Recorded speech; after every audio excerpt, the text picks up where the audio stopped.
അസ്സലാമലൈക്കും. ഇന്നത്തെ വീഡിയോയിലേക്ക് എല്ലാവർക്കും സ്വാഗതം. നമ്മൾ രാവിലെ അടുക്കളയ്ക്കുള്ള വെള്ളം പിടിക്കാനായിട്ട് കുടിവെള്ളം എങ്ങനെയാണ് എടുക്കുക, കുടിക്കാനും വെക്കാനും അങ്ങനെ വെള്ളം എടുക്കുക, ടാങ്കിൽ നിന്ന് എടുക്കലില്ല കേട്ടോ. പിന്നെ നമുക്ക് ഇന്ന് വെണ്ടക്ക ഉപ്പേരി ആയിരുന്നു. ഇത് ഉച്ചക്കത്തെ കാര്യങ്ങളുണ്ട് ഇന്നത്തെ നമ്മളെ വീഡിയോയിൽ ഉൾപ്പെടുത്തിയിട്ടുള്ളത്.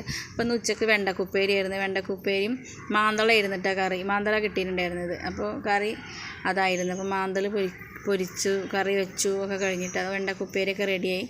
അപ്പോൾ ഇന്നത്തെ വിശേഷങ്ങൾ ഇപ്പോൾ ഇങ്ങനെയൊക്കെ ഉള്ളൂട്ടോ. ഇന്ന് രാവിലെ ചായൻ്റെ കടി ഇതൊക്കെ ഇതിൽ നമ്മളെ വീഡിയോയിൽ ഉൾപ്പെടുത്താറുണ്ട്. ഇന്നത്തെ വീഡിയോയിൽ അതൊന്നും ഉൾപ്പെടുത്തിയിട്ടില്ല കേട്ടോ.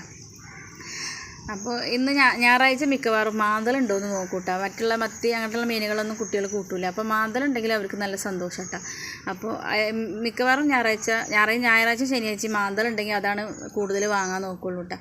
മീനിനൊക്കെ ഭയങ്കര വിലയാണ് കേട്ടോ. മീനുകൾക്ക് ഇപ്പോൾ നല്ല വില ഉണ്ട് കേട്ടോ ഈ സമയത്തൊക്കെ. പിന്നെ ഇന്ന് നമ്മൾ വൈകുന്നേരം കുട്ടികൾ സ്കൂളില്ലാത്ത ദിവസം എന്തെങ്കിലും കടി ഉണ്ടാവില്ല. അപ്പോൾ ഇന്ന് കട്ട്ലേറ്റ് ഉണ്ടാക്കിയിട്ട് അതിൻ്റെ വീഡിയോ ഇതിലുണ്ടായിരുന്നു. പക്ഷേ അത് സ്റ്റോറേജ് ഫുള്ള് തരുമ്പോൾ ഡിലീറ്റ് ആക്കിയാൽ അതൊക്കെ പോയിട്ടാണ്. കുഞ്ഞാറ്റിൻ്റെ തിന്നലൊക്കെ കഴിഞ്ഞിട്ട് ഇത് അവൾ ചിത്രം വരക്കാൻ നിന്നിട്ട് അവളും ദിലിനെയും കൂടിയിട്ട് ചിത്രം വരക്കുക. അവർ കുറച്ച് നേരമൊക്കെ ഇരുന്ന് പഠിക്കൽ കഴിഞ്ഞിട്ടുണ്ട് ഈ ചിത്രം വരക്കാനൊക്കെ നിൽക്കുന്നത്. അപ്പോൾ ഇന്നത്തെ വിശേഷങ്ങൾ ഇത്രയേ ഉള്ളൂ. പിന്നെ ഞാൻ ഇന്ന് കുറച്ച് കാര്യങ്ങൾ ഇതിൽ പറയാം. നമ്മളെ ഇന്നത്തെ കൊച്ചു വിശേഷങ്ങളൊക്കെ എല്ലാവരും കണ്ടില്ല, എല്ലാവർക്കും ഇഷ്ടമായിട്ടുണ്ടെന്ന് വിചാരിക്കുന്നുണ്ട് കേട്ടോ. അപ്പം എല്ലാവരും സപ്പോർട്ട് ചെയ്യണം. പിന്നെ ഞാൻ ഒരു കാര്യം പറയാനായിട്ട് വന്നിട്ടുള്ള ഒരു കാര്യം എന്ന് വെച്ചാൽ എനിക്ക് പറയണമെന്ന് തോന്നി, അതുകൊണ്ടാണ് ഞാൻ പറഞ്ഞത് കേട്ടോ. നമ്മൾ ഒരു 4 ദിവസം മുന്നേ ഒരു വീഡിയോ കണ്ടില്ല, ഒരു അമ്മയെ മകളെ അടിക്കണ ഒരു വീഡിയോ കണ്ടില്ല. അതിൽ 2 കുട്ടികൾ ഇങ്ങനെ നിന്നിട്ട് അതൊക്കെ നോക്കി നിൽക്കണ ഒരു കാഴ്ചകളെല്ലാവരും കണ്ടില്ലേ. എൻ്റെ ചെറിയ കുട്ടികളാണ് ആ നോക്കി നിൽക്കുന്നത്.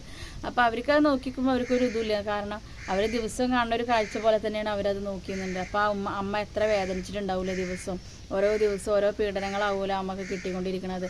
അപ്പം നമ്മൾ ഒന്ന് മനസ്സിലാക്കിയാൽ മതി. നമ്മളെ അമ്മ ശരിക്കും പറഞ്ഞാൽ നമുക്കൊരു ഭാരമല്ല. അവർ നമ്മളൊരു ഭാരമായിട്ട് വിചാരിക്കുമ്പോഴാണ് നമ്മൾ അങ്ങനെയൊക്കെ പെരുമാറണത്. ഇത് ഇനിയിപ്പോൾ നമുക്കൊരു ശല്യമാവുമോ, നമുക്ക് ഭാരമാവുമോ, ഇത് നമ്മളെ തലയിലാവുമോ, അസുഖങ്ങളായി നമ്മൾ നോക്കേണ്ടി വരുമോ, അങ്ങനെയൊക്കെ വിചാരിക്കുകയാണ് എല്ലാവരും. പക്ഷെ നമ്മളെ ചെറുപ്പത്തിൽ എത്ര കഷ്ടപ്പെട്ടിട്ടാവും നമ്മളെ വളർത്തിയിട്ടുണ്ടാവുക. നമ്മൾ നടക്കുമ്പോഴും നടക്കുമ്പോൾ നമ്മൾ പിച്ച് വെച്ചെടുക്കുന്ന സമയത്ത് നമ്മൾ വീഴുമ്പോഴും ഒക്കെ അവർക്ക് എത്ര വേദന ഉണ്ടാവും. ഇപ്പോൾ നമ്മളെ മക്കളുടെ കാലിൻ്റെ മേലെ ഒരു മുള്ളു കുത്തുമ്പോൾ നമുക്ക് സങ്കടമല്ലേ. ആ മുള്ള് അവരെക്കാട്ടി വേദന നമുക്ക്. എനിക്കിപ്പോഴും ഉണ്ട് കേട്ടോ. എൻ്റെ മക്കളൊക്കെ നമ്മളിപ്പോൾ ഹോസ്പിറ്റലിലൊക്കെ പോകുമ്പോൾ അവരൊരു ഇഞ്ചക്ഷൻ വെക്കുമ്പോഴൊക്കെ ഞാനത് നോക്കി നിൽക്കില്ല, ഞാൻ അങ്ങോട്ട് തിരിഞ്ഞിട്ടേ ഇരിക്കുള്ളൂ. അപ്പോൾ അവർ വേദനക്കാട്ടി കൂടുതൽ നമ്മളെ മനസ്സിൽ വേദന വരും അവർക്ക് ആ വേദനിക്കുമ്പോൾ. അതേപോലെ തന്നെയല്ലേ നമ്മളെ അമ്മമാരും നമ്മളെ നോക്കിയിട്ടുണ്ടാവുക. അപ്പം നമ്മളൊരിക്കലും അവരൊരു ഭാരമായിട്ട് കണക്കാക്കരുത്. പ്രത്യേകിച്ചിട്ട് ഈ ഉപ്പമാർ മരിച്ച് അച്ഛന്മാർ മരിച്ചൊക്കെ അമ്മമാരുണ്ടാവുമല്ലോ, അവരെ ശരിക്കും നമ്മൾ ഭാരമാക്കരുത്. അവരെ നമ്മളോടൊപ്പം തന്നെ ചേർക്കണം. അപ്പോൾ അവർക്ക് ശരിക്കും ആ ഒരു ടെൻഷൻ നമ്മൾ കൊടുക്കരുത് എന്നാണ് എൻ്റെ ഒരു കാഴ്ചപ്പാട്. അങ്ങനെയാണ് കേട്ടോ. അവർ നമ്മളെ വഴക്ക് പറഞ്ഞോട്ടെ, അടിച്ചോട്ടെ, നമ്മളെ തെറ്റ് കണ്ട അവരെന്നല്ലേ ഉപദേശിക്കേണ്ടത്. അത് അവർക്ക് അതിനുള്ള കടമ ഉണ്ടല്ലോ. ഇപ്പോൾ നമ്മളെ മക്കളെ ഉപദേശിക്കണില്ല, അതേപോലെ തന്നെ അല്ലേ. അങ്ങനെ വിചാരിച്ചാൽ പോരെ. പിന്നെ എൻ്റെ ഒരു അറിവ് വെച്ചിട്ടാണ് കേട്ടോ ഞാനിതൊക്കെ ഈ കാര്യങ്ങളൊക്കെ പറയണത്. ഇനി നിങ്ങൾക്കൊക്കെ എന്തെങ്കിലും അഭിപ്രായം ഉണ്ടെങ്കിൽ കമൻറ്റ് ചെയ്യാം കേട്ടോ. അപ്പോൾ ഒരിക്കലും നമ്മളെ ഉമ്മമാരിപ്പോൾ അസുഖം വരാനൊന്നും ശരിക്കും പറഞ്ഞാൽ ഉമ്മമാർക്ക് തന്നെ വരണമെന്നൊന്നും ഇല്ല അസുഖം. നമുക്കായാലും വരും. ഇപ്പം വലിയ അസുഖങ്ങളായാലും ചെറിയ അസുഖങ്ങളായാലും ഇപ്പോൾ വയസ്സാവുന്നുണ്ട്. പണ്ടൊക്കെ വയസ്സായിട്ടൊക്കെ വരുന്ന അസുഖം വന്നിരുന്നു. ഇപ്പം അങ്ങനെയല്ല. ഇപ്പം നമ്മൾ ചെറുപ്പകാലത്ത് തന്നെ ഇപ്പോൾ ഓരോരോ അസുഖങ്ങൾ വന്നുകൊണ്ടിരിക്കുന്ന കാലമാണല്ലേ.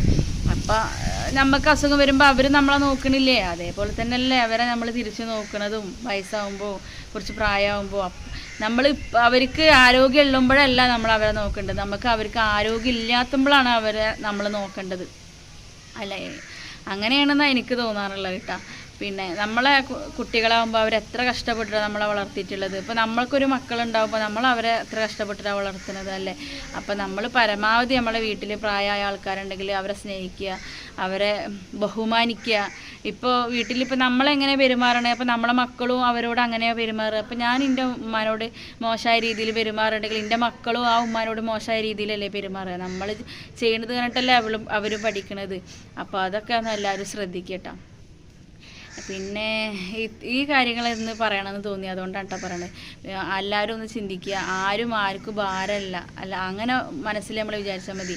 നമ്മൾ വേറൊരാൾക്ക് ഭാരമാവും തോന്നുമ്പോൾ നമ്മളും മറ്റുള്ളവർക്ക് ഭാരമാവും, അങ്ങനെ വിചാരിച്ചാൽ മതി.